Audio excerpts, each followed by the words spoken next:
Ladies and gentlemen, we're old, because the PlayStation 4 is 10 years old today.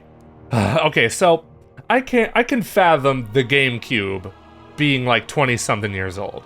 I can't fathom this for some reason. Jake, how are you feeling? Yeah, I hear you. Like, 10 years since the PS4, I feel like the PS4 was maybe like a year ago I was still playing that thing. And I think a little bit of that is like console generations are a little different now, you know what I mean? Mm-hmm. So it's not as clear cut of a like, when did the PS4 end? Harder to place that in my mind. So I think that's playing with us too. But yeah, 10 years, that's a long time. It's a very long time. The PS4 still feels recent, and that's also just because like we were still playing it 3 years ago. I guess. But yeah, it's nuts how the time goes by.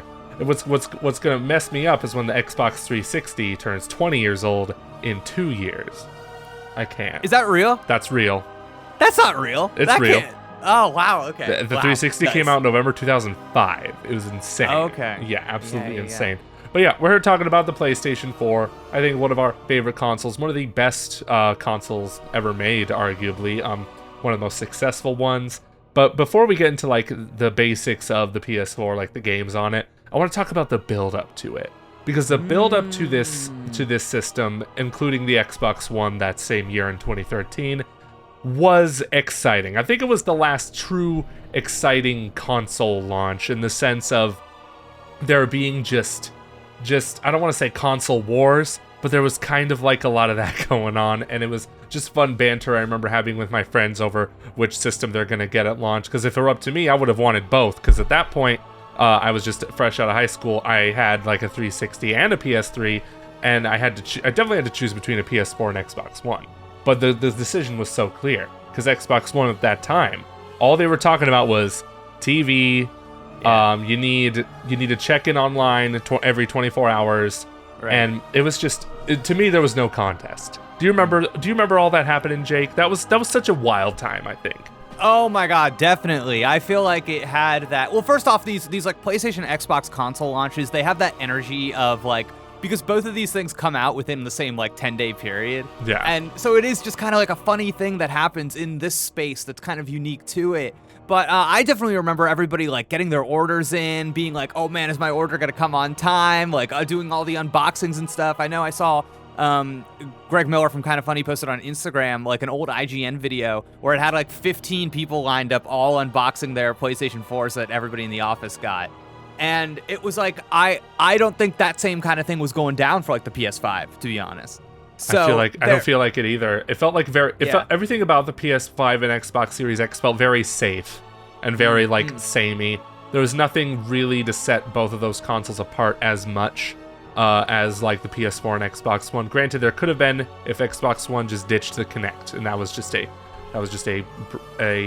requirement at that point. That was crazy times. 10 years now. It's just insane.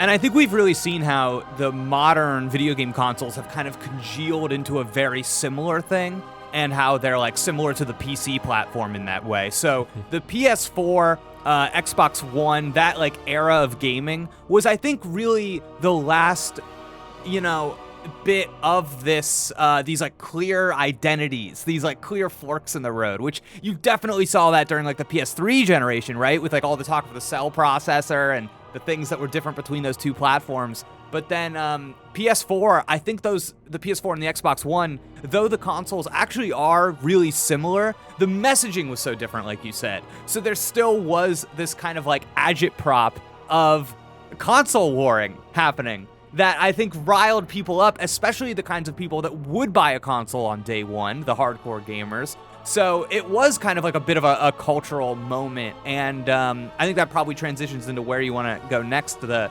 reveals and how these reveals went down and how these companies kind of talk to each other and what the PlayStation 4, like what the messaging was for the PlayStation 4. Yeah, the first time we heard about the PS4 was, I think, February, like that year, 2013, and they didn't even show the box. They just showed the controller, and they showed some games coming out of it, including Knack, which we will get into in a bit. Knack was like, I want to say it was the very first PS4 game revealed, because it was like, they were talking about, look at how many particles Knack is made of. This is next gen. Super cool stuff. And they showed Deep Down, which never came out. at all. Oh, nice. Yeah, man, that was quite the good looking game. I remember showing my friends like the trailer for Deep Down, because it straight up looked like a cutscene at the time. It still does, the trailer, because the game never came out. It could still look like whatever it wants. And I got one of my friends in high school trouble because he yelled BS, but like the actual word, and then he had to do like 5 push-ups in animation class. It was funny. But at that point, what was most memorable to me was the E3 presentation. And I also think this is part of the reason why E3 2013 was like the last really exciting E3, because of this rivalry going on. I say rivalry, there was no contest. PS4 was clearly better, right? Because at the end of the PlayStation E3 press conference, I think it was Jack Tretton, the CEO at the time, came up and said, and just bragged about basic features that every console has that the Xbox One was gonna supposedly do away with. You can play used games on the console. They don't need to be connected online. And he was just looking at the camera all smug like, because this is not what Xbox was doing. Like, the CEO at that time, Don Matrick, was pretty out of touch with what the consumer wanted, saying like, you need to connect every 24 hours. You can't play used games. Why on earth do you think that was a good idea? I guess it's just these rich people out of touch. But the nail in the coffin for the Xbox One, at least at launch, was when they announced the price of $399, a full $100 less than the Xbox One. The crowd went wild. And that is why these digital showcases will never match up to a great E3 press conference, in my humble opinion. Yeah, it's funny too, because for me, looking back, I almost like wonder how correct the Xbox because to be honest with you, like looking at how the generation ended up shaking out after those reveals, I do think for a lot of people, their video game consoles became like their media centers, and a lot of people. Like streaming is kind of like on the rise in that generation too. We're watching like Hulu and Netflix through their video game consoles. I'm sure that was not unusual. And I think like what we look at sometimes as like a direction failure from Microsoft was actually just like a marketing failure. Because again, at the end of the day, I think the consoles were extremely similar to each other. Yeah. And like the always online future is kind of here. I would say. Yeah. So it's almost like Microsoft knew all of this information, knew how consumers were going to use their platform, but they just shouldn't have said it. They just, you know what I mean? They should have just said, we're all about the games, baby, because that's how you get applause at those things. Yes. So yeah, so looking back, it is kind of a funny thing, because I don't know, there were some cool ideas in there. I kind of like plugging in the TV into the back of the console and having it all be, you remember that? Yes. The separate HDMI port? That's kind of an interesting idea. But now none of us have TV, services anymore. Now we're, so it's all crazy. It's just funny to see how like emblematic of the time in pop culture and technology these consoles were, and how wrapped up they were in it. Because again, I think we have moved like so far away from that now, and the messaging has become very clear about like what you're supposed to do. Yeah, it is crazy. And I think what had me worried the most about the Xbox was like a periodic check-in. Just like, what if I'm away from my console? And I think that's where the marketing was really failing there. Was just like they brought in a lot of like people asking, okay, but what if this? What if that? Like, okay, yeah, my console will be connected online theoretically. What if my internet goes out? Stuff like that. That just didn't work well in their favor. So much so that they had to back out of all that stuff. They, like, a few days after E3, they said, we're not doing this. Dude, the used games thing was like huge for like me and my brothers at the time. Yeah. Because we just like to share games, you know what I mean? And we hadn't quite entered the digital future that we live in now, where that is like kind of how people share games now, I would say. So yeah, it was such a volatile time, and I think the PlayStation 4, to kind of center the conversation back, was really able to capitalize on how volatile it was. But I think the other important thing to remember too is that in the like Xbox 360, PS3, that kind of gamer war nonsense, I think it's widely regarded that the Xbox 360 was like the quote-unquote winner of that generation. But like if you look at those last year of sales, like the PS3 ended up, I think, selling more than the 360. Yeah, it caught up. And it caught up and I think surpassed. And I think PlayStation had figured out a lot of stuff about their brand, and a lot of their studios were becoming empowered with institutional knowledge due to how they were run and were coming into their own. The Last of Us, now like a major IP and a cross-media IP, that was like a PlayStation 3 IP. And we forget that sometimes, you know, since I think a lot of people probably got a PS4 for the first time and played The Last of Us Remastered. But yeah, so PlayStation was kind of on the rise, and I wonder how, you know how we always talk about like Nintendo, like wanting to have a smooth transition to their next console? Yeah. Yeah, I almost look at like the PS3 to PS4, and I'm like, was that like the smoothest transition in video game history? It probably was. I also feel You know what I like, mean? because PlayStation never really had like a year of just drought before their consoles. Even the PS4 to PS5, that you look at that year, it was The Last of Us Part 2. It was Ghost of Tsushima. It was other games I forget off the top of my head, but like they're like, even though we got a new console coming out, you're still gonna play The Last of Us before the PS4 comes out. You're gonna play Beyond Two Souls, which I really liked that game, but I haven't replayed it since. Nice. Yeah, it was constant support from them, and I think that's a good place to transition to the launch day of the system. I did not pick this thing up at launch. I picked it up like a week after. I might have used my college financial aid to help buy it, but Nice. I mean, what else am I going to do, right? But wait, so what was the day? Do you have the day? November 15th. That is today. So it was November 15th, 10 years ago, so 2013. Yes. Joey, where were you? I was fresh into college. I think I was actually working at GameStop, but they didn't give me any hours like all of November. It felt like, so I still didn't have like a lot of money. I still had some graduation money left over, but I did have a PS4 pre-ordered, so was not able to pick one up on launch day, but they did call me like a week after saying, hey, we got more, so come by and come get it. So I actually had to take a really long bus trip because I had moved since I pre-ordered my PlayStation 4, and so I had to take a really long bus trip to get it. So here I am carrying this PS4 brand new on a bus. Very scary, but they also put it in a black bag, so it's not like I even knew what I was carrying. And I picked up the only game I picked up, because I pre-ordered 2 games, Watch Dogs, which was delayed at that point, and Assassin's Creed 4 Black Flag. And let me tell you, playing the best Assassin's Creed game on a brand new console, that changes a man. That's awesome. Yeah, I remember that was a big one for my brother. I was a sophomore in college. I was ready for it. I didn't pay for college. I was on an acting scholarship, so I was just vibing. Yeah, right, dude. Yeah, they made me audition for everything. But it was funny. I remember like getting it at my hometown GameStop and being like, I will pick it up when I'm home for Thanksgiving break, and then I'll bring it back. And that was what I was doing. I remember like playing it at home with my brothers. We were all home for the first time. And my launch games were, I got Lego Marvel Superheroes. Nice. And that game was awesome, Joey. That game was one of the best Lego games they ever put out. It was kind of like, it's not completely detached from the MCU. So it was just like, you had the X-Men, you had all these guys. It was like open world, just like flying around as Iron Man. It felt like a revelation, man. So that was really fun. I remember my brother was really into that Killzone game. Yes, Shadowfall. That one?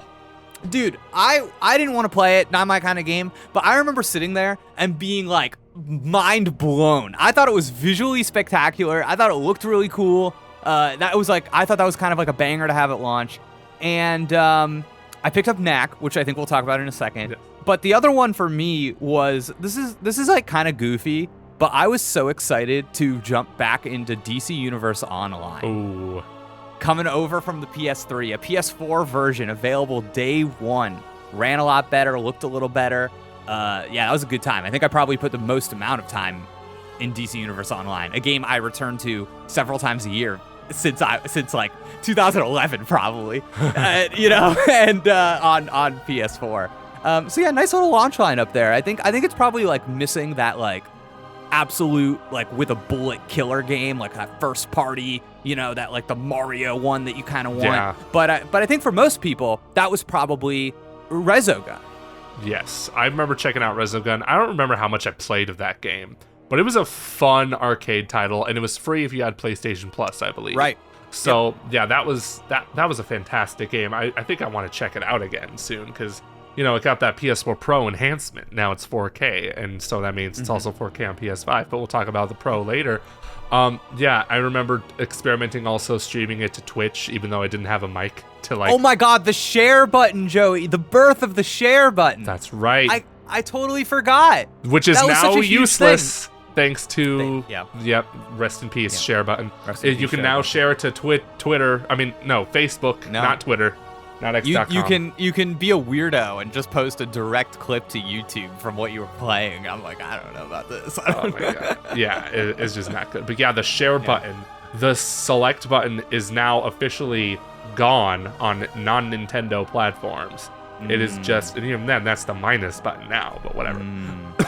Yeah, it's so wild. Like, the select button was largely replaced by the touchpad on the PS4, which, hey, that reminds me, the PS4 and now PS5 still have touchpads that are barely used in, like, anything at all. What an interesting concept. They were definitely trying to hook onto something that the PlayStation Vita had, because the Vita has the back touchpad. But, oh, look at that. I have a PS4 controller right here. It looks ugly because it's so dirty. But, yeah, this touchpad doesn't even feel right anymore. And neither do the control sticks. But yeah, there was something about it, though, that felt futuristic. There was something about the light bar. Like, I remember playing those games and, like, you'd get hit or your health would go down. And all of a sudden, your light bar is, like, red. Or, like, you can see what number player you are. Player 1's this color. Player 2's that color. And ultimately, we learn after years that this stuff is stupid. But it was good marketing, because it's that thing where, like, sometimes you just need something to put on the box to go, look at how this is different. And it worked on me, at least. I remember even, like, for the first couple of years being like, this is really cool. Not a launch title game, but a launch window game, I would say. This was the game I was most excited about on PS4 when they were showing it off pre-launch, I think, was the new Infamous game, Infamous Second Son. And I still find this game to be extremely underrated. I think it's a very good game. And I especially like that like standalone DLC expansion they did, Infamous First Light. That was one of my favorites. But it had one of those like stupid things where you used you turned the PS4 controller on its side and you like did this whole thing to do spray paint. Remember this? Yes, I do. And it was ridiculous. But at the time, Joey, I was like, couldn't do this before. I'm in the future, baby. What they kind of did that with Spider-Man 2 with the PS5 controller, but you didn't hold it like that. You just could shake it if you wanted to. But yeah, and I did. But yeah, I remember a lot of games utilizing that touchpad, like a little too much. A lot of the newer games. I want to say Killzone even did that. I actually played Killzone. So. I actually for some reason I played Killzone Shadowfall this year for like the first time I actually beat it. It sucks. It's not good. No, you use the touchpad for the little robot. I remember now. That's remember right. the little. Yeah. But I felt like going on a Killzone marathon like this year because I never beaten all those games in like one sitting.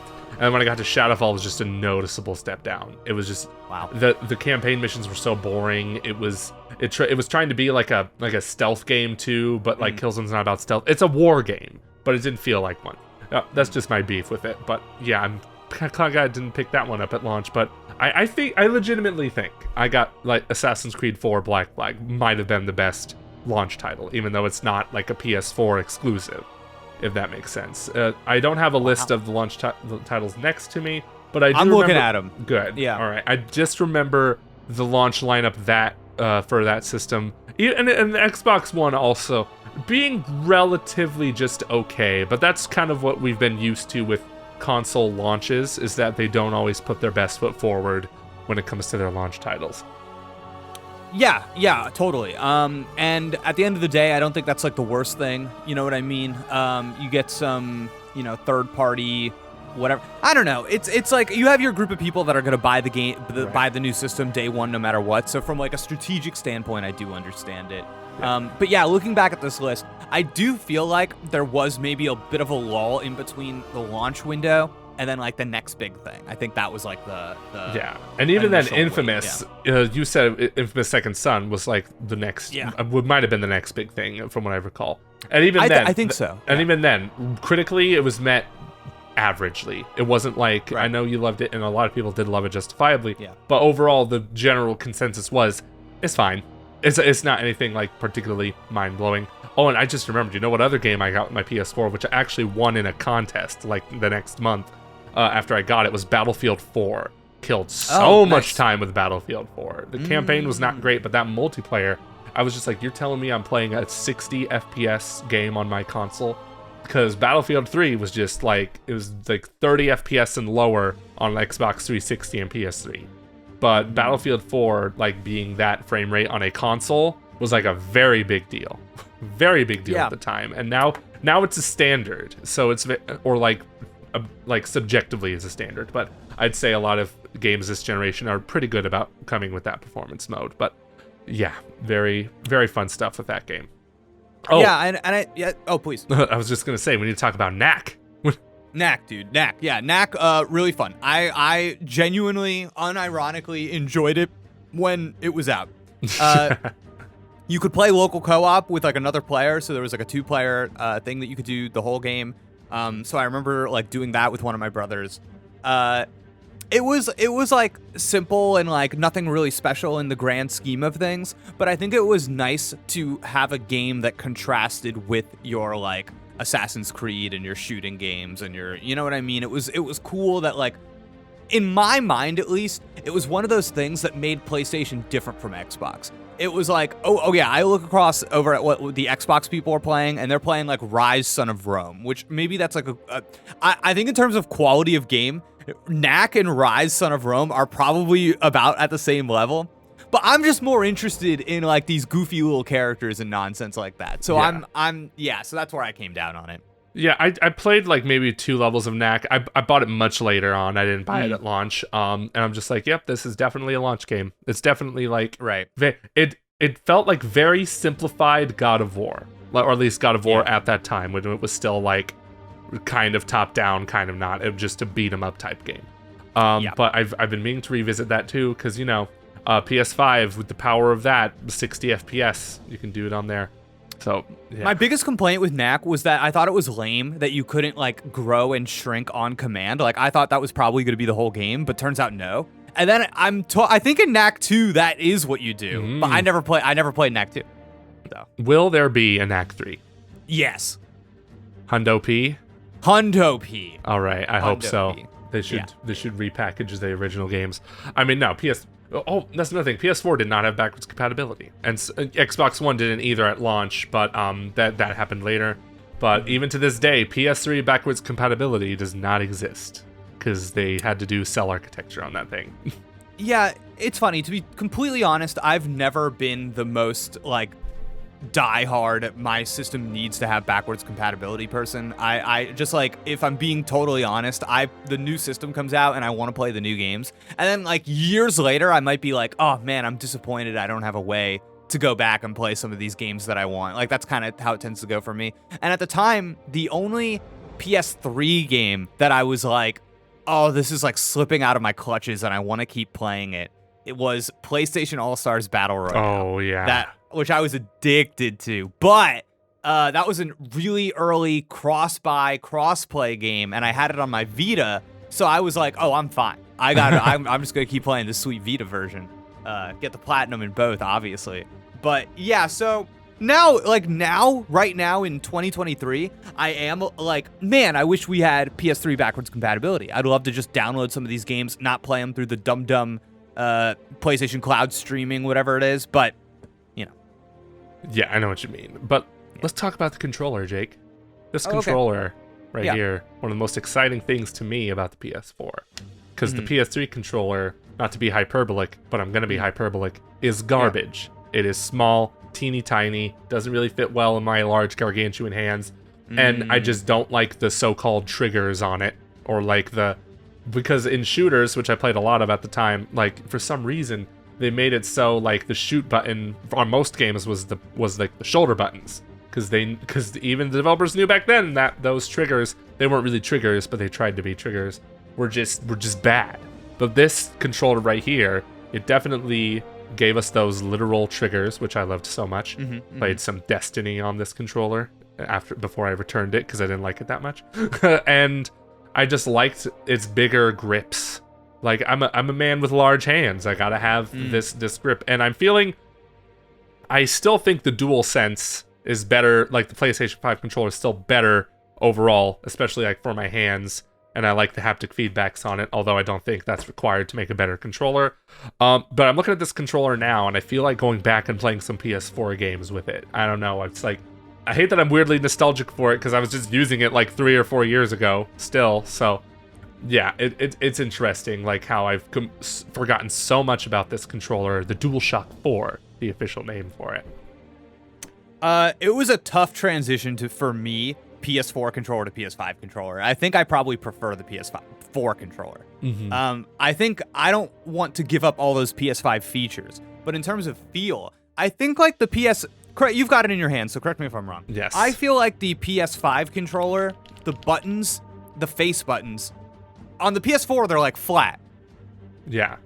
And then on the PS5, do they have a little roundness to them? They do. I don't have my controller with me, but I was just using it last night. Yeah, they definitely have a roundness to it. The controller in general has a roundness to it. They are definitely trying to lean closer to the Xbox controller in that sense, but while still making it a PlayStation controller. Yeah, it's I've always liked the symmetrical analog sticks on the PlayStation controllers, so that's never going to be an issue for me. But yeah, something about the PS5 controller at times feels a little unwieldy, feels a little bit too big for me. And so that's just like personal preference, but I think I've probably gotten used to the PS5 controller now, so I don't even think about it when I pick it up. But I do remember when I first got it being like, oh, I don't know about this actually. This is a chonkster, dude. You know what? You just gave me an idea. You know what I really want PlayStation to do now is to release a DualSense that is literally this, but with all the DualSense features in it. I would pay big money for that. big money. Dude, PS5 Slim controller. Yes. Dude. Yeah. That'd be a good time. Yeah, so to continue this discussion, let's talk about a new thing in this generation. Not just on the PlayStation side of things, but the Xbox 2 mid-generation refreshes. And the PlayStation was the first one to do this with the PS4 Pro. I remember hearing about this and just being vehemently against it. I was just like, really? You're telling me that in order to get the best looking versions of the games I'm playing, I have to buy another system. That just feels scummy and unfair to me. I was not a fan of that. And I stuck with my PS4 like 2 years after it came out. I wound up buying a PS4 Pro off of my friend Kyle, who is probably watching this video. Hi, Kyle. And he was selling his God of War PS4 Pro. Because he wanted to get the Spider-Man PS4 Pro. So I'm like, well, fine. I'll buy this and not give Sony any money to tell them this is a good idea. Definitely keep doing this. And yeah, it definitely made a difference. I thought, like, because at that point I bought a 4K TV, so I definitely felt like it was a requirement at that point to get the console that would run 4K games. But yeah, at the same time, I was kind of miffed at them deciding to do like a mid-gen refresh with that. Yeah, I'm somebody that has just kind of resigned themselves to, like, this is one of my main hobbies. I get hours and hours and hours of enjoyment out of it. If they come out with a new thing that is going to enhance my experience in any way, I'll probably just buy it because I'll get my quote-unquote money's worth. So I wasn't like miffed about it. I think at the time for me, it was mostly about mitigating the sound of my PS4. I think that was the main thing. It was that I was sick of my PS4 running like a jet engine, and then the PS4 Pro, I remember it actually did fix that. So I don't even know how concerned I was with like the performance, because it's like, are we talking about like 4K? Did I even have a 4K TV at the time? Probably not. Most people probably didn't. And then like, yeah, I don't know. I don't know. It just like loading times, maybe? Is that a thing? Like, those were better. So, the Wi-Fi was better, I think. Wi-Fi was better. Oh, that's nice. They also made an adjustment to the controller where you could see the light bar on the front. Yes. Yeah, that was smart. I appreciated that. And then, Joe, you know what it was? I played PlayStation VR, and it improved those games. Oh, nice. Across the board. Yeah, it was like good for PSVR, the first gen PSVR. Which was like a really cool thing at the time too for this generation. Looking back, I like can't believe we were doing VR with the PS4, with the original PS4. It's It sounds bonkers. insane to me. It's bonkers, yeah, right? Yeah. With like the Move controllers from the PS3. Dear God. What were we thinking? How was that allowed? Yeah, I don't know. Yeah, definitely weird. But now the mid-gen refreshes are. It's so funny because you're right. When this was announced, do you remember that stupid presentation? And yes. Everybody and like the questions and the comments and the concerns and everybody losing their minds, being like, but like, is there going to be an exclusive game like there is sometimes for like the new 3DS? Is it going to be, can I still play this and that? Is it like, oh, but you're saying it's the best version, it's the this and that? That conversation was crazy. And now I think as a community, the industry, I think, has like gotten over that hump. Mm-hmm. Like now, if you introduce a refresh, it's like accepted. Like nobody really has any questions, right? Pretty much, yeah. I mean, man, dude. So far the only refresh we got was the PS5 Slim, I guess it's what it's called now, and I don't feel the need to buy it at all. So that's nice at least. Sure. I'd probably consider a PS5 Pro maybe if games do run better on it theoretically. This is the first generation where if they introduce a Pro, they will have to sell me on it because I'm just so happy with my PS5. I'm like, I don't know, I don't need it. It's just like if the game's sharper. If the game's only if you're doing this for 8K support, I don't care. I like stop at 4K. Like some people I know still can't tell the difference between HD and 4K. It's gonna be a whole lot worse with 8K. Don't care. Just yeah, it's nuts. But Joey, do you have any PS4 games or memories that we could just go down memory lane that you want to share? That's actually what I wanted to talk about. Memory lane. I think the first like big PS4 exclusive, like over the time I was just playing like a lot of third-party stuff on PlayStation. Yeah, that was about it. But 2015 came around with a game called Bloodborne. Bloodborne was my first Souls-like game because I just keep hearing a lot of people praise it. And I'm just like, I don't know, those Souls games, I hear they're really hard. And they were like, Joey, just be a man and buy Bloodborne. And so I did. I still have not beaten that game, but I cannot express enough like how much fun it is. It is really it legitimately is one of the top PlayStation 4 games. And the fact that we still do not have like a remaster or even like a next gen patch is absolutely criminal, and it needed to have been corrected yesterday. Like, it's just insane. This game, it has something that other Soulsborne type games don't, and that is it's a vibe. It is a Victorian era vibe. I remember seeking hours and hours into this game, and these games are perfect podcast games too. So I was listening to a lot of podcasts while playing Bloodborne. Yeah, it was quite the time. Cool. Yeah, I've got friends that's like their favorite game of all time. They talk to me about it a lot.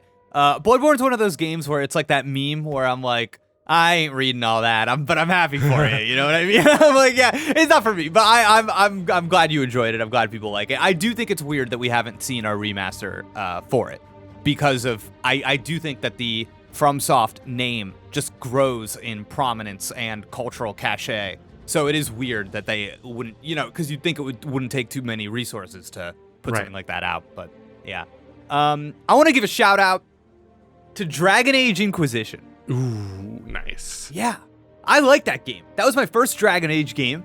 It was I think it was maybe 2014. A light year for video games. I remember when it like won Game of the Year at some outlets, people were like, really? It won Game of the Year at the Game Awards too. At the Game Awards. And I remember people being like having a negative reaction to that. And I kind of get why. Because it's not a game that really excels greatly in any one area, but I do think it gels together in a way that's really nice. Like for me, it's that open world, create a character, kind of like simple action combat system, but still action, not turn-based, which I think was important to me at the time. And I like talking to all the characters and having my relationships with all the different party members and meeting them. And as my like first Dragon Age game, I actually thought it was like a really nice introduction to the series, and it was something that was going to make me like look out for games like that from then on. But But yeah, like really nice fantasy world. Always love when I can choose a class. Like, just generally, I like talking to people that also played the game and being like, well, what were you? I was a wizard. What were you? You know, oh, I was an archer. It's like, oh, that's fantastic. I more games like that, please. So yeah, Dragon Age Inquisition, great game. I have not played that game yet, but I feel like I have to. And It's really good. Even though I haven't played it, I still go back and watch that launch trailer for it.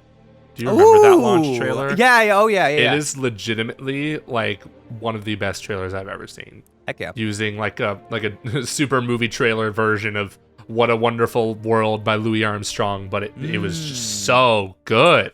But I haven't jumped into that game yet, and I feel like I should. I probably should. It's probably on EA Play, actually. So, and I have Game Pass Ultimate, so I might have to check it out there. And I think it was one of those games where this happened to me a lot during the PS4 generation, where I bought into the hype of the fandom, and I had no Dragon Age experience, and I was just like, no, I'm gonna get this day one. I'm gonna play it. I'm hyped for it. And Joey, this has bit me in the bottom before. I did the exact same thing for Fallout 4, and I hated that game. And I hated it. Couldn't believe it. I was like, oh, why did I believe you people? But Dragon Age, it worked out. I remember like the first few days of playing that, I like could not believe how many hours I put in. I was addicted to it. Yeah. Yeah, and you know, now that I think about it, 2015, I used my PS4 a lot. Next game on my list is The Witcher 3: Wild Hunt. What a game. I picked this game up on a whim. I did not even think I did not buy into like any of the pre-release hype.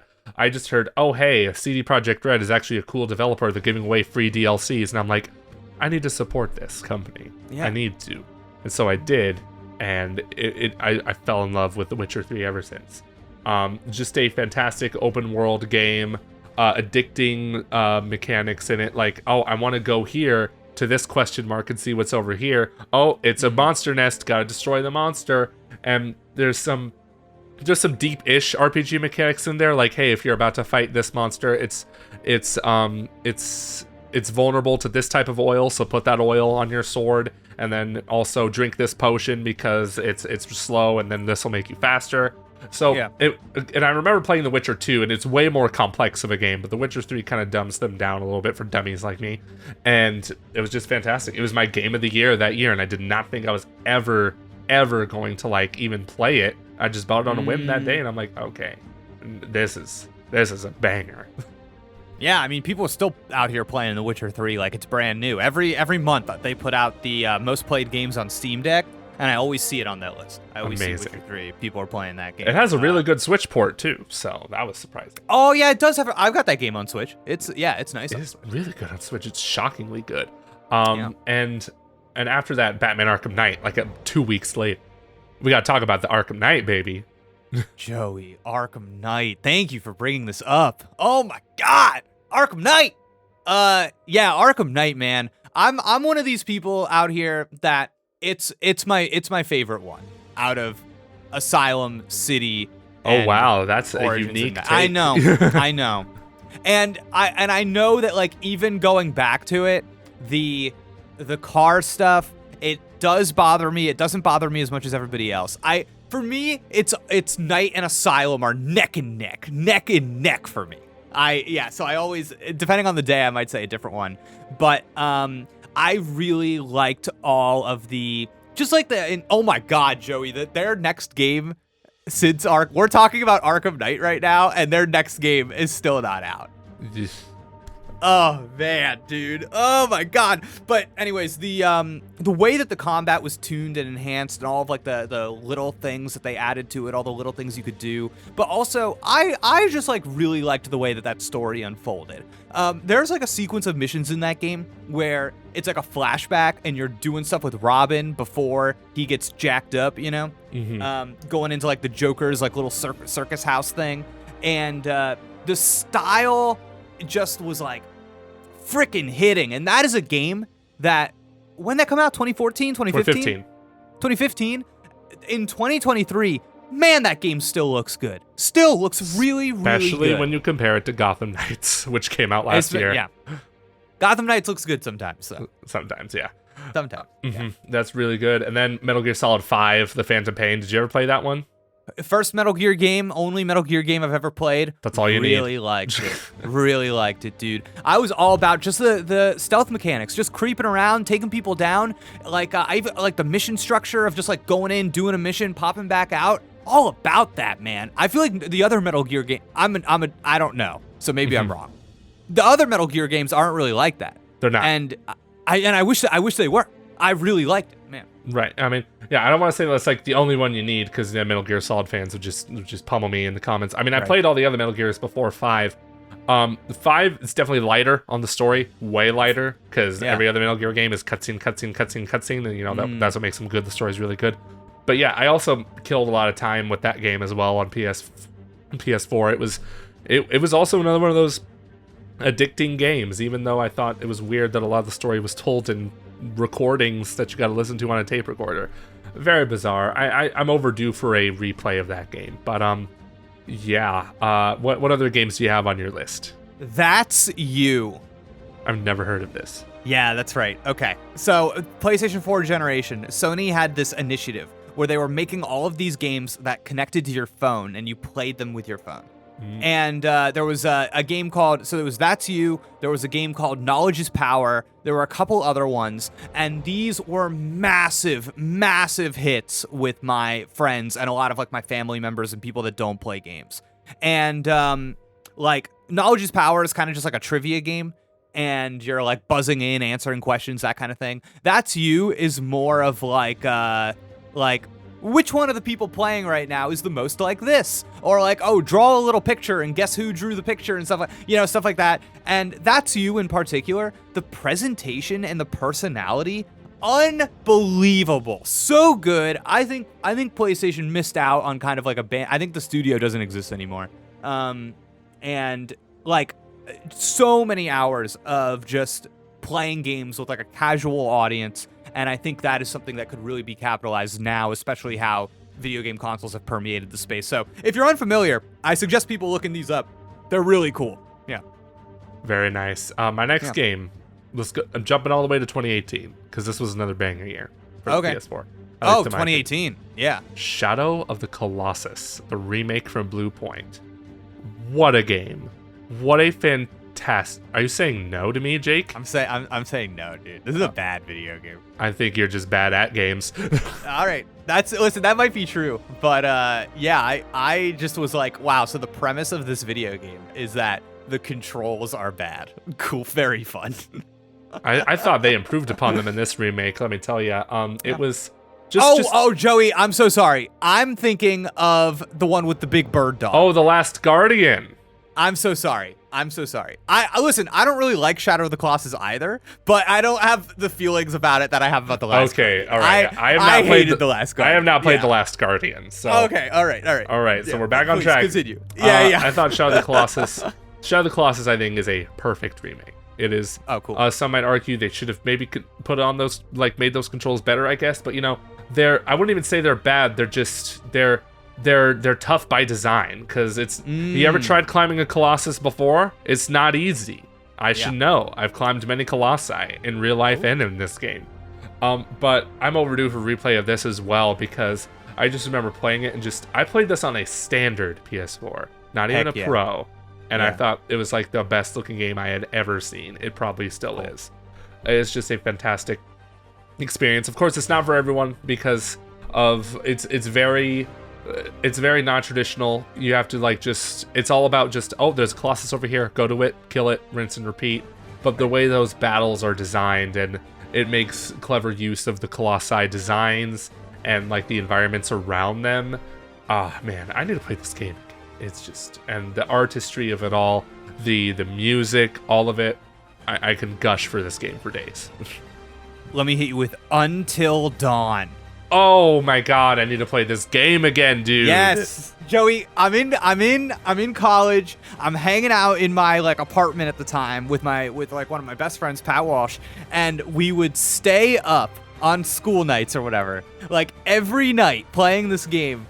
And he would call me on the phone while he drove back to his apartment because he was too scared to be driving alone at night. And dude, I freaking love this game. I still think it's probably the best of its kind out of all of these those types of games from this studio. I haven't played like the last couple, the more recent ones. And there actually was a pretty good one that came out last year. The Quarry. The Quarry. Yeah, The Quarry's good. But Until Dawn was like such a special thing. I think like seeing that E3 presentation, I think it was, where it was like, you ever watch a horror movie and you go, oh, why are they so stupid? Why are they making that choice? Don't hide in the closet. Well, now you have the choice. Are you going to run this way? Are you going to go in the closet? Are you going to go under the bed? Like, that to me was like an iconic like video game premise. That is awesome. That is a great idea, and I think the game delivered on it. I really love that game. Yeah. Yeah. What a star-studded cast too. Jordan Fisher, Hayden Panettiere. What was his name? Rami Malek. Malek. Yeah. Yes. Yeah. So crazy. Yeah. Love it. I definitely need to play it again. Like, cause I lost like 3 or 4 people in my run, and it was like it's just that, that very final interaction where like a lot of people can die in an explosion. Yeah. Like I lost like 3 of my dudes from that. But I gotta say, I love this game so much. I've played this game with so many different groups of people. One of my favorite moments I always look forward to, so spoilers I guess for Until Dawn, but is when there is a character who has been bit by one of the monsters, and you're just standing in a room, and your choice as the video game player is the game gives you like 7 seconds. It's like, okay, are you gonna shoot and kill her, or are you gonna let her live? And everybody I play with is like, kill her right now. And it's always so funny, and I love telling them later, I'm like, yeah, she was fine. There wasn't. Oh man, so good. That's great. Yeah. I wonder if it was one of the characters they hated. Like, I just remember there's one character I really hated in it because she was just that snooty rich girl or whatever. I just love the panic of like, that the timer is there, and it's like the challenge of letting a timer tick down and not pressing a button is such like a funny psychological thing. Really good. Yeah. Really good. Fantastic. Let's talk about God of War, which I think is the best PS4 game. I agree. Yeah. What more is there to say? God of War is just it came in and it said, we're gonna take this game series, still a good game series. I played all the other God of Wars before 4, and like those games are fantastic as well. But narrative wise, they're relatively like, they don't really focus on the narrative that much. Even though like Kratos was still a fascinating character in those games too. He had some struggles there, but they made it that the focus in this. Like the main focus was on story and just like, let's slow down a bit. Let's examine Kratos as a character in his new life and with his new son, and like him navigating like his journey as a father. Oh, also the Norse gods are here now. Yep. What a shift. What a tonal shift. They were just like, yeah, Kratos doesn't just exist in the Greek pantheon. He's gonna go to the Vikings and he's just gonna mess all those gods up too. It's such a crazy reinvention, and not just from a narrative standpoint, but from a gameplay one as well. The invention of that combat system, where you no longer can see all around Kratos at all times. Now you kind of like, it's very much about keeping things in front of you. The invention of the axe, and calling it back, and like, man, that was a revelation the first time using that. It was so fun to just throw the axe, watch it go somewhere, call it back. Man, that game, I narratively, I will say that game just like really spoke to me. It spoke to me, and people that are familiar with me will know it spoke to me in a way that Ragnarok later did not. And I think a lot of that comes down to, it's one of the first video games I've played that had such a clear directorial point of view.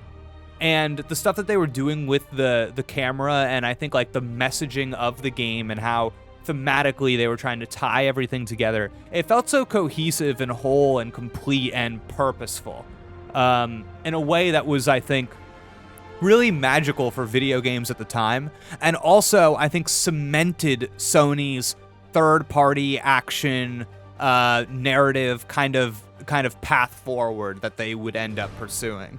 Yeah.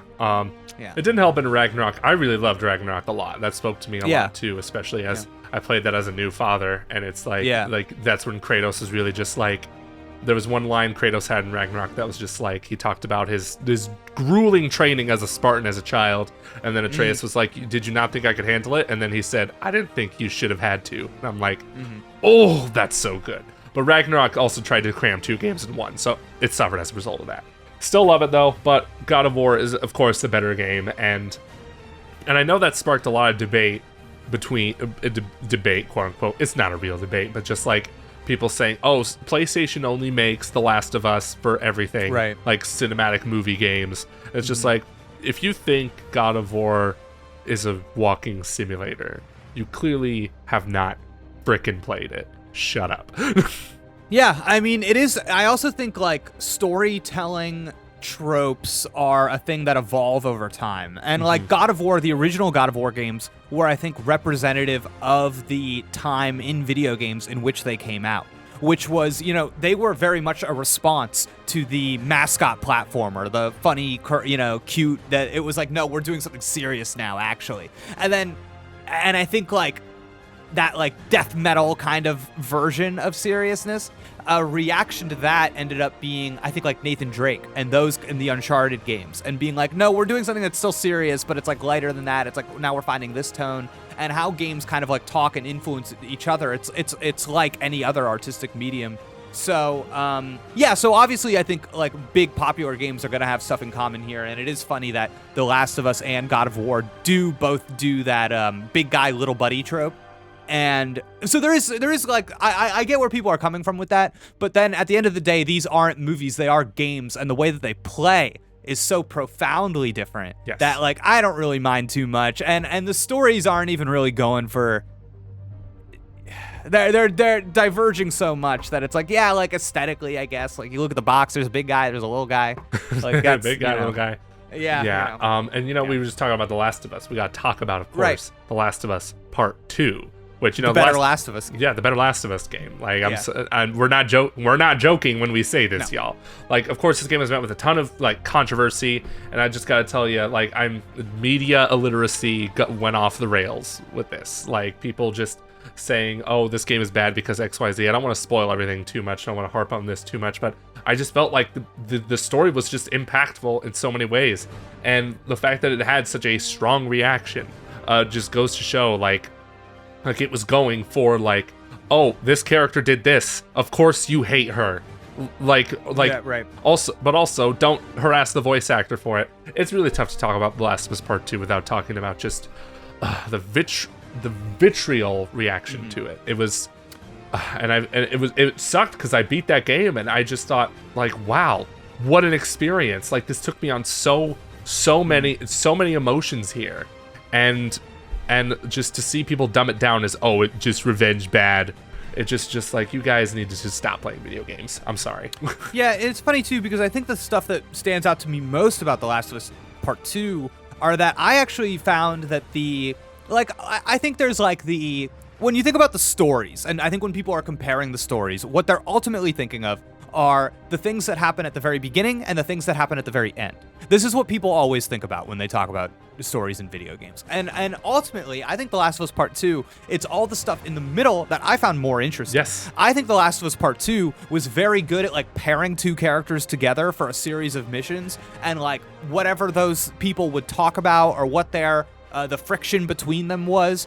That's what I was like so compelled by, and I thought consistently it was maybe more interesting than the things that the first game was able to achieve, where it was a little bit more on one thing. We were kind of like dealing with one thing. So yeah, so that was it for me. I even remember just when Ellie and Tina?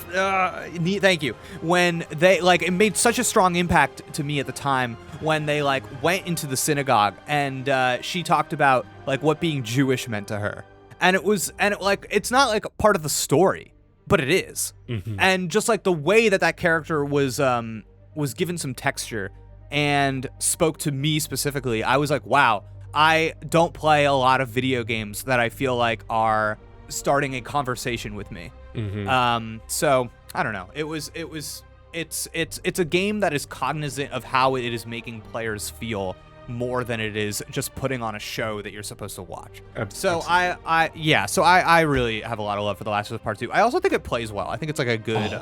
it plays stupid good. Yeah, it's just like a good... Yeah, I actually haven't gone back to play the remake of the first one yet, So still better. 2 is still better. Way miles better. It was yeah. I was actually like legitimately shocked at how well it played. Like I was like, whoa, everything feels so tight and responsive. The dodge button, even the hand-to-hand combat is so good.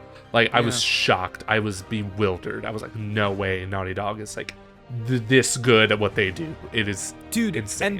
And the new mechanics as means to create tension, like I remember in that game, like it was new, the ability to go prone, I think, and like get under stuff.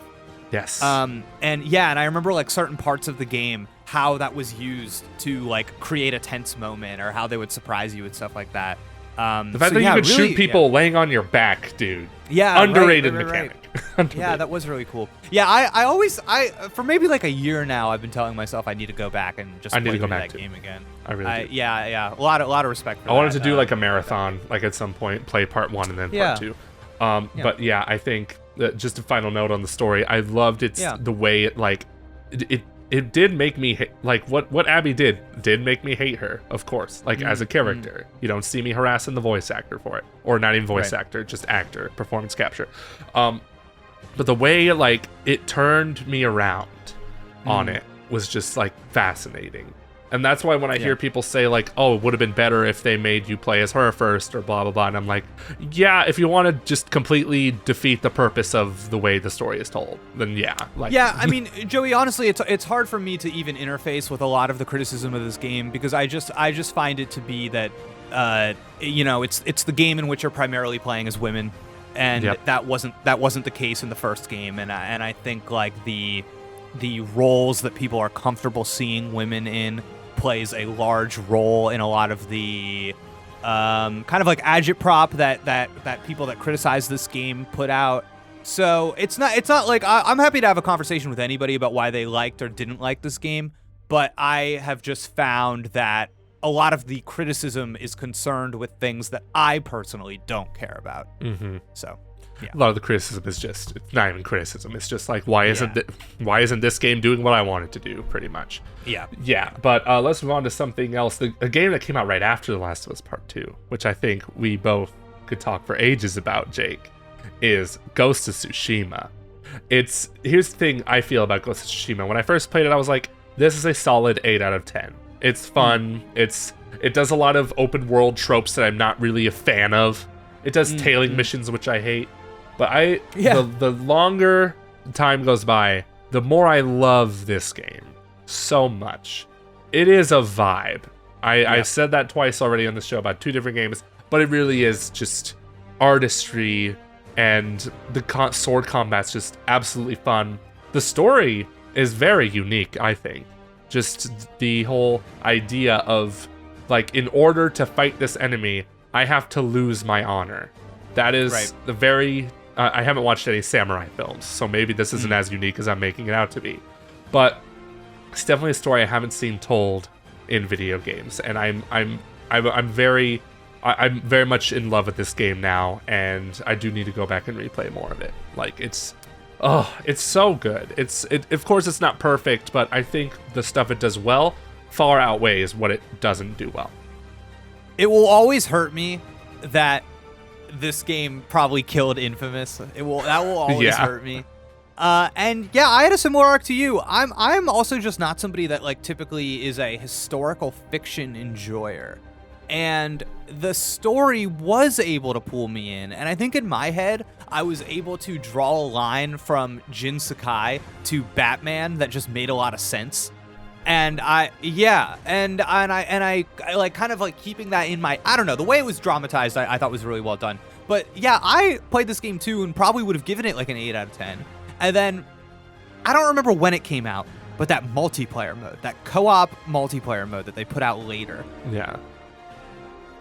I had so much fun with that thing. And and it made me go, oh my God, this combat is actually way more fun than I thought it was. And then after playing that, like going back through playing the game again on PS5 and being like, oh dang, no, this game's actually is, it's got that, this is going to be a crazy comparison, but stay with me. Okay. Earlier today, I watched the trailer for Suicide Squad Kill the Justice League. Okay. And my take on that game is that I think it looks fun, but it looks like a polished third-person shooter with a DC skin on top of it. And I think like a lot of these great superhero games, they do a good job of the character embodiment. It's why people play Spider-Man and they go, oh, it makes me feel like Spider-Man. Or it's why, like, same with like the Batman games. It's like there's something about the vibe that it's all encompassing and they're capturing it. And I don't think anybody's gonna play Suicide Squad Kill the Justice League and be like, I really felt like Harley Quinn. Right. Because that's not what they're doing. They're not like embodying the character. They're making a third-person action game with some DC stuff on top of it. And there's a degree to which, like, why'd I bring that up? what is wrong with me? What am I doing? So what you're saying is you really feel like Jin Sakai when you're playing this game. I think so. I think that's probably where I was going. Oh no, okay. I've got it. Okay, I'm back on track. Yeah, there is a quality to these Sony PlayStation games that I feel like from the animations to the gameplay design to just like the art direction and the UI, like all of these elements, they come together and they're really good at making a cohesive product.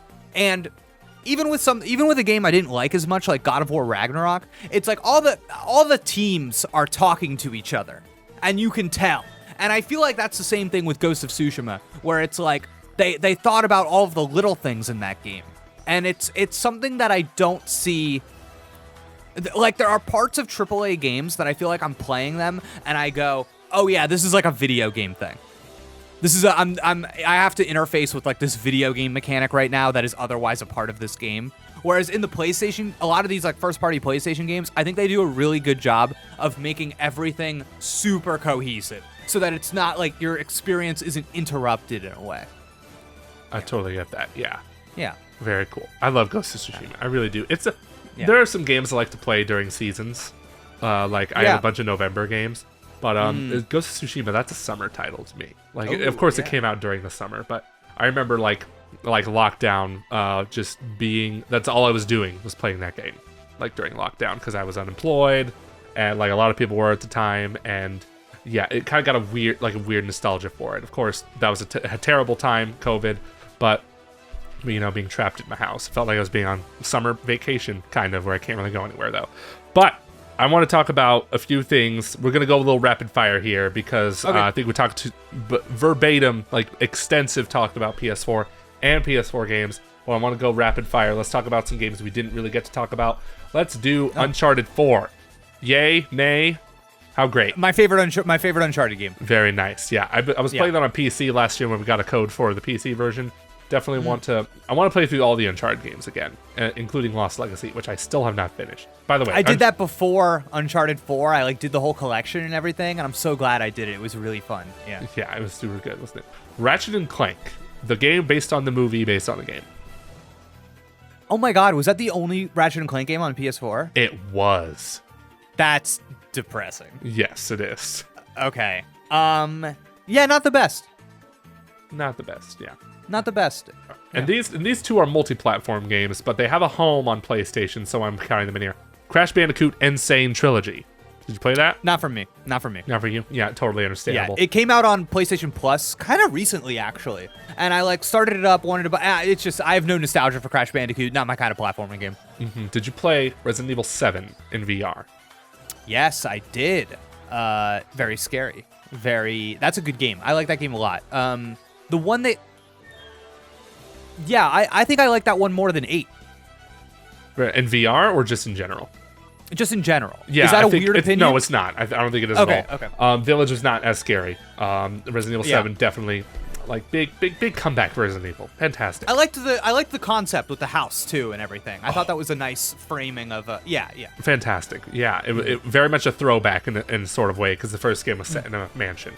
What else? Oh yeah, speaking of games, Spyro Reignited Trilogy. Also for you or not for you? Not for me. Not for you. I like Spyro as a character. I don't care for those games. Yeah. Interesting. Yeah. What else? Spider-Man, and by extension, Spider-Man Miles Morales, because that also came out on PS4. Yeah, I mean, I think Spider-Man 2 blows it away. Miles Morales, between the two of those, was like the bigger hit for me. But just what a revelation to have these modern Spider-Man games given to a developer like Insomniac, a weird exclusive. a weird game to be like, yeah, you're getting a PlayStation exclusive Spider-Man game. It was such a big deal for Sony, I think. And it delivered. Those games are huge, rightfully so. Really cool thing that happened in that generation for sure. I totally agree. Yeah, what a exactly what a revelation. Like, so many. That was another. The first Spider-Man game was also like a solid 8 out of 10 to me. But but you know, Spider-Man 2 blows it out of the water. I don't know if I can go back and play those other ones.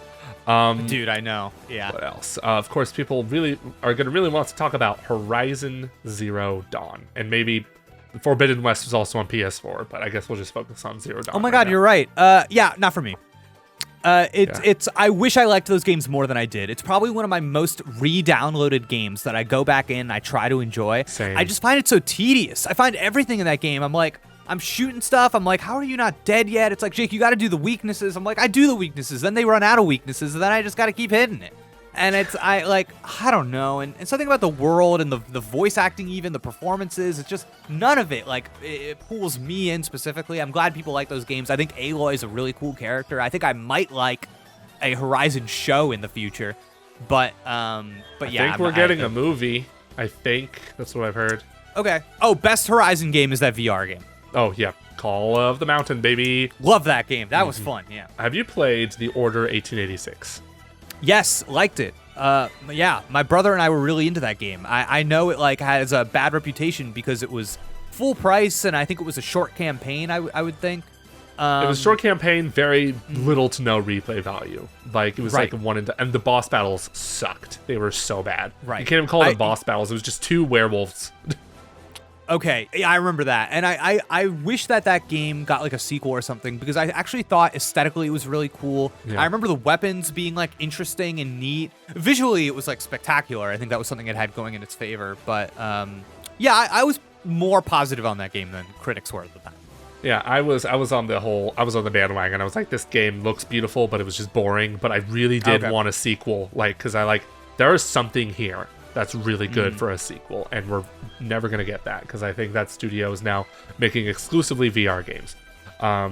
What else is on my list here? I'm thinking. I say I have a list, but it's still just stuff in my head. I'm trying to remember. Is there any games we probably missed? Persona 5 Royal. Right. That was a big one. That was a big one for me. I think I'll ultimately always be a little. Well, now it's on Switch, so it's not a problem. But Persona 4 Golden was like such a big deal for me on Vita that like playing Persona 5 on a console with a TV and everything, I was a little bit like, this is not it. But that's a great video game. I love it dearly. It's, you know, to put that many hours in an RPG like that, you gotta love it.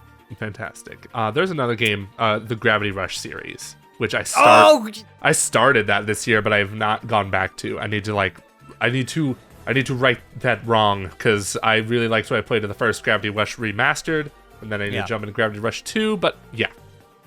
Loved it on Vita, dude. Oh my God. Yes. Vita. Oh, Vita. One day I'll talk about the Vita on this channel. One of these days, right? Man. It did turn 10 last year, I think, so we missed our 10-year anniversary discussion of that. Sorry, PS Vita fans. Me and the PlayStation Vita have the same birthday, by the way. What? Yeah, dude. Yeah, was that your birthday present? That was. Oh yeah, it was. It was awesome. Yeah, man. I did not expect us to talk about the PS4 this long, but that just goes to show, like, PS4. Of course, it's like, I think out of all like the consoles, it was probably the most popular one during its generation. I don't know if you count the Switch in that same generation, but either way, PS4, I think we can all agree, it dominated the scene, like in many ways. It was big comeback for Sony. And yeah, we as we can tell, we have lots of fond memories with the system, not with just its first party lineup, but also its third party lineup.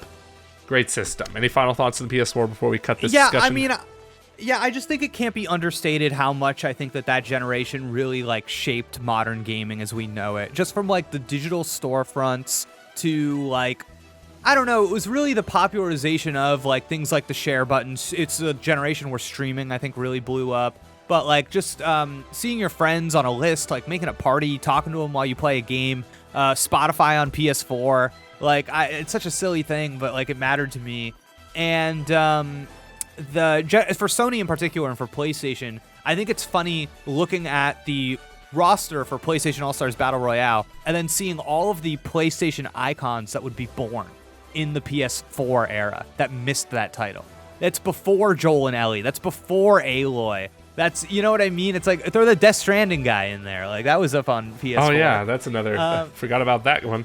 Yeah. Like, all sorts of crazy little things. Throw Spider-Man in there. But it's Jin Sakai from Ghost of Tsushima. It's you know what I mean? It's like the PlayStation identity really, I think, congealed into what it is now during the PS4 generation. So, yeah, what a time to be alive.